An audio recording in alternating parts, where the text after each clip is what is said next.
बिस्मिल्लाहिर्रहमानिर्रहीम। अस्सलाम वालेकुम वरहमतुल्लाहि वबरकातुहू। आबिद राजा चैनल की तरफ से आज मैं अपने दोस्तों को अपने प्यारे नबी अकरम सल्लल्लाहु अलैहि वसल्लम की एक बहुत ही प्यारी हदीस सुनाऊंगा। आजकल हमारे माशरे में ये जो गुनाह है ये बहुत ज़्यादा पाया जाता है कि दूसरों के घरों को ख़राब करना, मियाँ बीवी को आपस में लड़ाना, इधर की बात उधर उधर की बात इधर करके दो ख़ानदानों को तबाह करना, यह हमारे माशरे में रवाज बन चुका है। इस पर मैं अपने दोस्तों से कहूँगा कि आप यह हदीस खुद भी याद कर लें और आगे जितना हो सके उतना ज़्यादा इसको फैलाएं, चाहे वीडियो फैलाएं या आप ज़ुबानी याद करके आगे किसी को सुना दें हवाले के साथ। तो स्टार्ट करते हैं आज का लेसन। बिस्मिल्लाहिर्रहमानिर्रहीम। जो शख्स नबी अकरम सल्लल्लाहु अलैहि वसल्लम का फरमान है, जो शख्स किसी का घर बर्बाद करे, शोर को बीवी के खिलाफ और बीवी को शोर के खिलाफ उकसाए और दोनों में फूट या जुदाई डाले, वो हम मुसलमानों में से नहीं। और जो औरत शरई उज़र के बगैर शोर से तलाक का मुतालबा करे, जहन्नमी और मुनाफिक है, जिस पर जन्नत की खुशबू हराम कर दी गई है। सही बुखारी की हदीस है, इब्न माजा में मौजूद है, आप देख सकते हैं, तिरमिज़ी में भी मौजूद है। ये फिर सुन लें।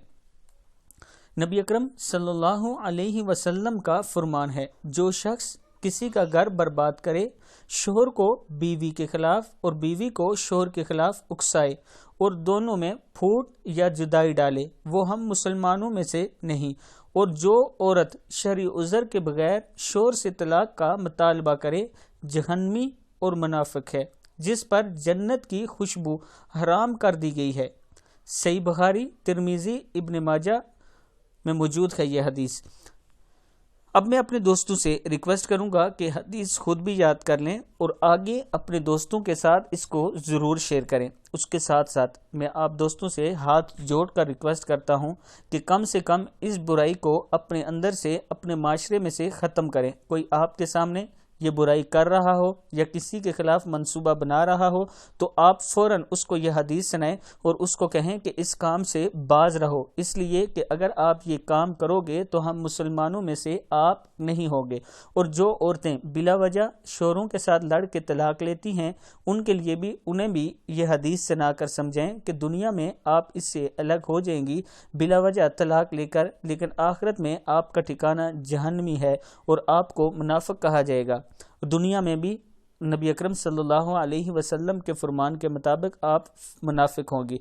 दूसरी तरफ शोहर भी ख्याल रखें, अपनी बीवियों का उन्हें वक्त दें, उनके साथ टाइम गुजारें, उनकी बात सुनें, छोटी छोटी बातों पर उनके साथ लड़ाई झगड़े ना किया करें, ताकि तलाक की जो रफ्तार जा रही है, मतलब जो शरह जा रही है, मतलब कि तलाक जिस स्पीड से बढ़ती जा रही है हमारे माशरे में, इसमें कमी आ सके। अगर हर शख्स इस हदीस को याद करे और आगे दूसरे को सुनाए तो शायद इस शरह में कमी आ सके।